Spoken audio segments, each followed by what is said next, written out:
Hotel ಹೆಸರಿನಲ್ಲಿ high profile ವೇಶ್ಯಾವಾಟಿಕೆ ನಡೆಯುತ್ತಿದ್ದ ಅಡ್ಡೆ ಮೇಲೆ ಪಾಟ್ನಾ ಪೊಲೀಸರು ದಾಳಿ ನಡೆಸಿದ್ದಾರೆ.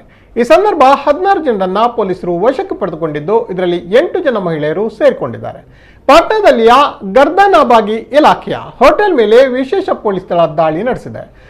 ಲಾಕ್ಡೌನ್ ವೇಳೆಯಲ್ಲಿಯೂ ಇಲ್ಲಿ ಸೆಕ್ಸ್ ದಂಧೆ ನಡೆಯುತ್ತಿದ್ದು, ಇನ್ನು ಇಲ್ಲಿ ಬರುತ್ತಿದ್ದ ಮಹಿಳೆಯರು ವಿವಾಹಿತರಾಗಿದ್ದು, ಈ ವಿಷಯ ಅವರ ಕುಟುಂಬಸ್ಥರಿಗೂ ತಿಳಿದಿದೆ.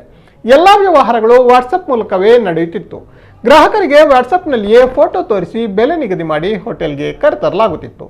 6,000ದಿಂದ 18,000 ರೂಪಾಯಿವರೆಗೆ ಬೆಲೆ ಫಿಕ್ಸ್ ಮಾಡಲಾಗುತ್ತಿತ್ತು ಎಂದು ಪೊಲೀಸರು ಹೇಳಿದ್ದಾರೆ. ಹೋಟೆಲ್ ಮಾಲೀಕ ಪಂಕಜ್ ಎಂಬಾತನನ್ನ ಪೊಲೀಸರು ಬಂಧಿಸಿದ್ದಾರೆ. ಹೋಟೆಲ್ ನಡೆಸುವುದಾಗಿ ಹೇಳಿ ಪಂಕಜ್ ಕಟ್ಟಡವನ್ನ ಲೀಸ್ ಪಡೆದುಕೊಂಡು ಸೆಕ್ಸ್ ದಂಧೆ ನಡೆಸಿದ್ದ. ಈ ದಂಧೆಗೆ ಬರುತ್ತಿದ್ದ ಮಹಿಳೆಯರಿಗೆ ಓರ್ವ ಗ್ರಾಹಕನಿಂದ ಬಂದ ಹಣದಿಂದ 30% ನೀಡಲಾಗುತ್ತಿತ್ತು. ಬರೋ ಗ್ರಾಹಕರಿಗೆ ಹೋಟೆಲ್ನಲ್ಲಿ ಮದ್ಯ ಮಾತ್ರೆಗಳ ಸರಬರಾಜು ಮಾಡಲಾಗುತ್ತಿದ್ದು, ಈ ಬಗ್ಗೆ ತನಿಖೆ ಮುಂದುವರಿದಿದೆ.